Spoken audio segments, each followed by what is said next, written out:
practice, I've been bragging about you all week about your defensive abilities, and yet uncharacteristic. A couple errors out there today.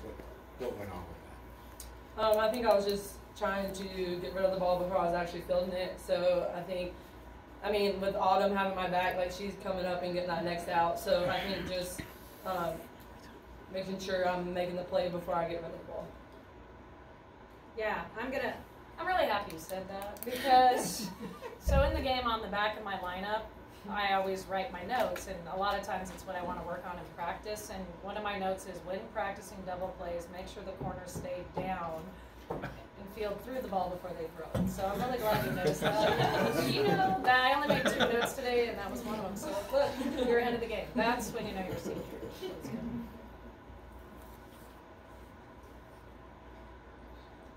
What's the second note? What's the second note? Okay, that's a good one. Okay, so the second note was about timing, and it's for the future. It's not for now, but next fall we're going to work on something with your delivery. So with her wind up and delivery, but it's not for now. So, you know, I've always got the next pitch, I got the next practice, and I got the future of Kentucky softball always in my head all the time. So that's what the second note was. Sorry, Mitch. I know I'm supposed to stay in the moment, I know. Coach Lawson, this senior class has won 3 straight regionals, sweeping all of them. They've been to supers all 3 years. How do you evaluate their place in this program's history? You know, I just said this on air. One of the things that I love about this class is prior to this class, we were known solely for our defense and for our pitching. So we were that scrappy team. And I still want to be that team. You know, I want to be the team that's scrappy and play defense and have hard-nosed pitchers and just tough people. That's what Kentucky, the state of Kentucky, is all about. We're blue-collar people, and that's who we recruit, that's who we are. But this offensive group, what I love about them is when we built that amazing indoor. So there's a correlation here. Our stadium came up, and our indoor got built at the same time that this class came in. And the first year we had the indoor and the lounge, everybody wanted to hang out in the lounge all the time because we got really comfy couches and you got snacks and they love hanging out together. It's great.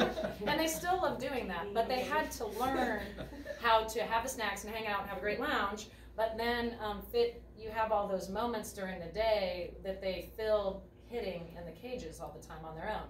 And so what I love about this class is they learned how to use our resources and everything. And when you combine that with how awesome our strength and conditioning is, and when you combine that with now we've really made nutrition an emphasis, what it's done is they took a lot of pride in becoming an offensive team. So you're seeing all of the facilities, the resources, and just the character, the people all blend into one, and we've become an offensive team that can pitch and play defense. And so I'm really proud of this class for being the first class.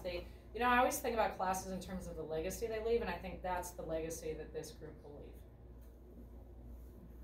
Rachel, Alex kind of downplays setting the RBI record, credits everybody but herself.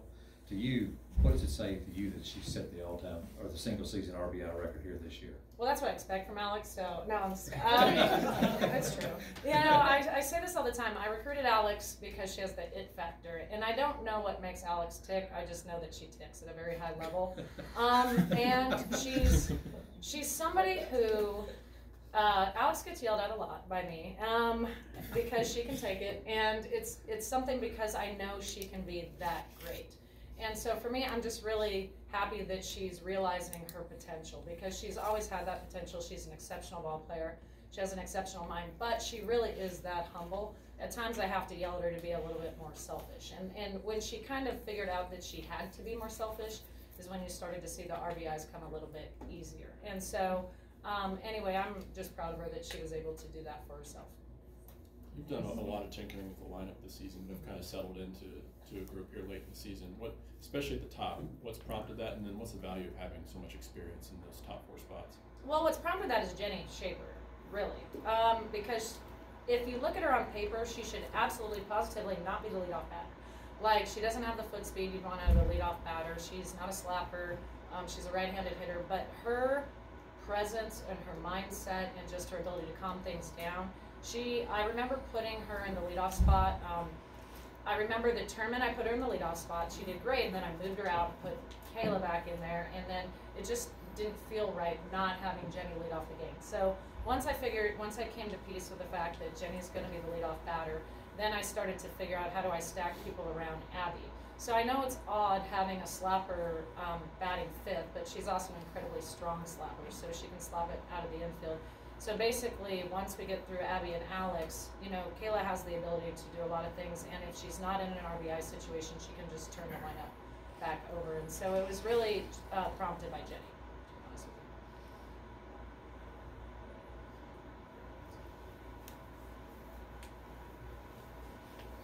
Rachel, you talked yesterday about how the interest in the program has really, really grown from almost no interest to as much interest as with the basketball program now. Well, I don't know about that, but I'll tell you.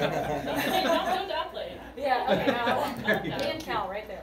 Okay, Yeah. I'll go with that. Just like, Seven super regionals in 9 years. I don't and yet- know, is that true? I think so. Okay, And then only one World Series. Yeah, I know. Yeah, so Pressure's on. my cow. I can't believe that she hasn't fired me yet. Careful. I know, it's coming. So, he's in here. How much extra pressure do you feel to try to get there a second time? And what's different about this team that really gives you a legitimate chance? Well, the pressure I feel, like I love the BBN. If they weren't as like invested in winning, we wouldn't have all of this.